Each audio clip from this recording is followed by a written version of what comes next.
الكريم أما بعد أعوذ بالله السميع العليم من الشيطان الرجيم بسم الله الرحمن الرحيم ومن الناس من يتخذ من دون الله أندادا يحبونهم كحب الله والذين آمنوا أشد حبا لله ولو يرى الذين ظلموا إذ يرون العذاب أن القوة لله جميعا وأن الله شديد العذاب إذ تبرأ الذين اتبعوا من الذين اتبعوا ورأوا العذاب وتقطعت بهم الأسباب وقال الذين اتبعوا لو أن لنا كرة فنتبرأ منهم كما تبرأوا منا كذلك يريهم الله أعمالهم حسرات عليهم وما هم بخارجين من النار.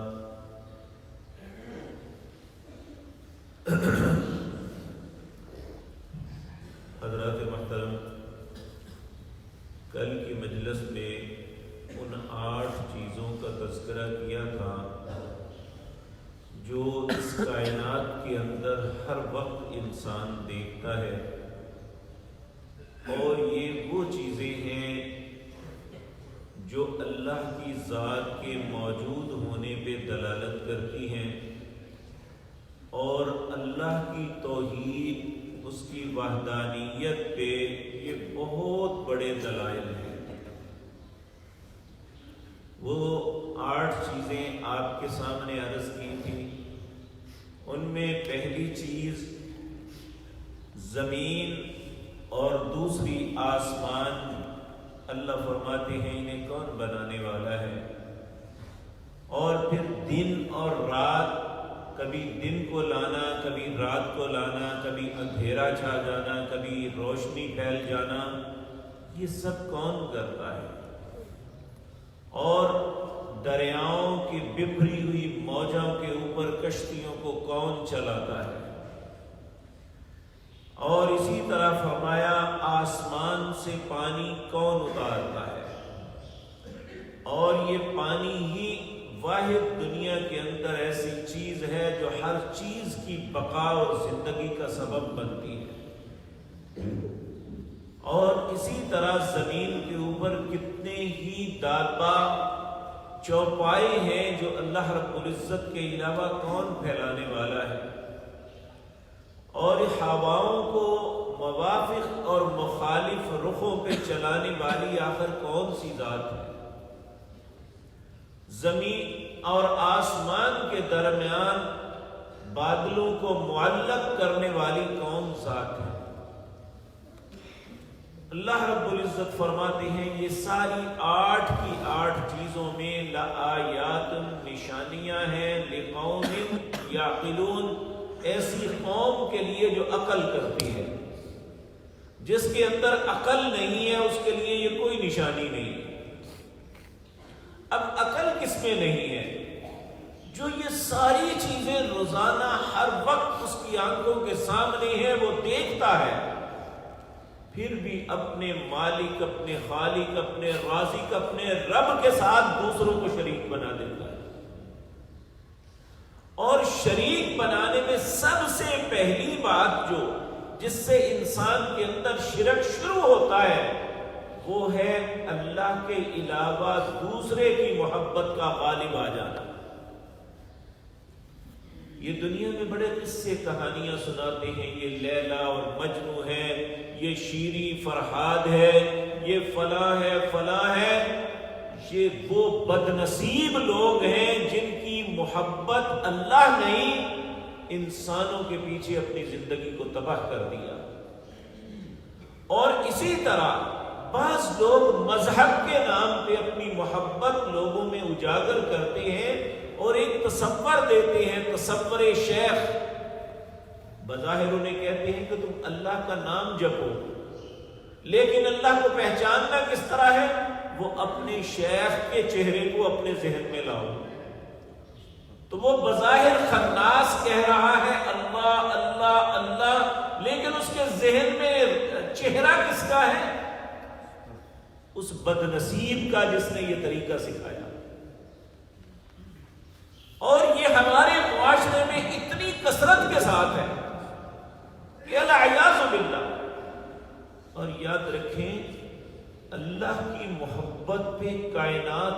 کسی بھی شخصیت کی محبت غالب نہیں آنی چاہیے۔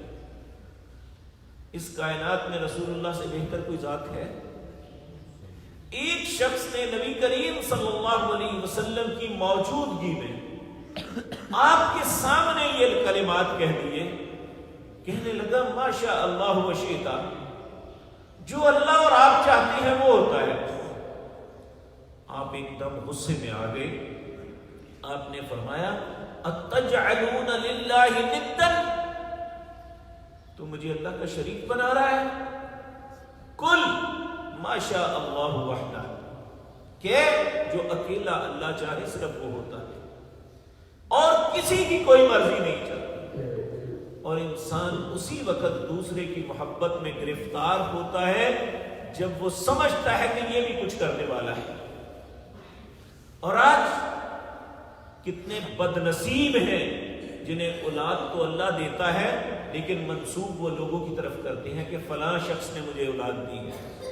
کتنے لوگ ہیں جو اتنے بد نصیب ہیں، رزق تو انہیں اللہ دیتا ہے، وہ کہتے ہیں فلاں کی وجہ سے ہمیں ملتا ہے۔ تو بجائے اللہ کی محبت کے ان کے دلوں میں اور دوسرے کی محبت آتی ہے۔ جب یہ آتی ہے تو یہی شرک کی ابتدا اور انتہا ہے۔ اللہ رب العزت یہاں ان لوگوں کا تذکرہ کر رہے ہیں۔ اللہ فرماتے ہیں وَمِنَ النَّاسِ، لوگوں میں سے کچھ ایسے لوگ ہیں مَن يَتَّخِذُ مِن دُونِ اللَّهِ أَندَادًا، وہ اللہ کے علاوہ کچھ اوروں کو بھی شریک بنا دیتے ہیں اللہ کے۔ يُحِبُّونَهُمْ كَحُبِّ اللَّهِ، ان سے ویسی محبت کرتے ہیں جیسی اللہ سے کرنی چاہیے تھی۔ حالانکہ اہل ایمان کا طرز عمل کیا ہے؟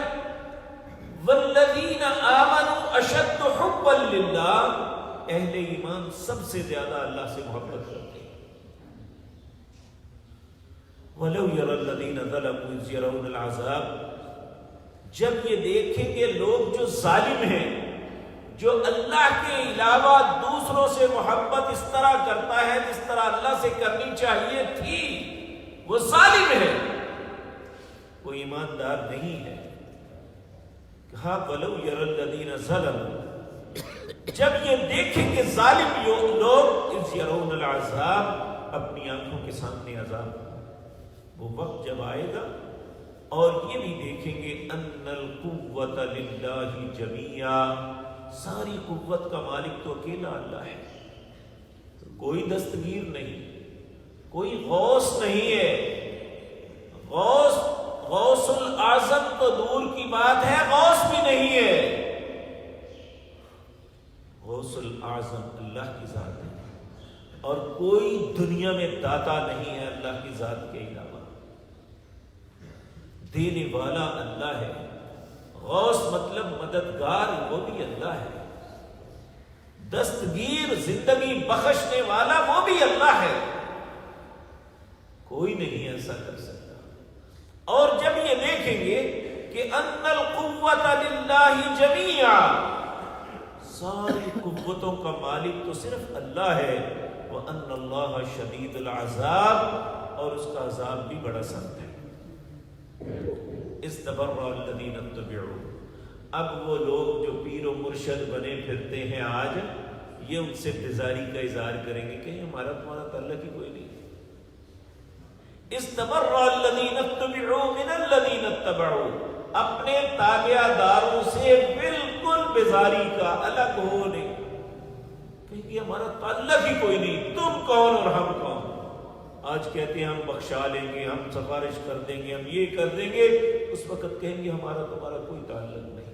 استبرأ الذین اتبعوا من الذین اتبعوا ورأوا العذاب، پھر عذاب کو دیکھیں گے، وتقطعت بهم الاسباب، سارے اسباب کاٹ دیے جائیں گے کہ کہیں پہ کوئی سہارا نہیں ملے گا کسی کا بھی۔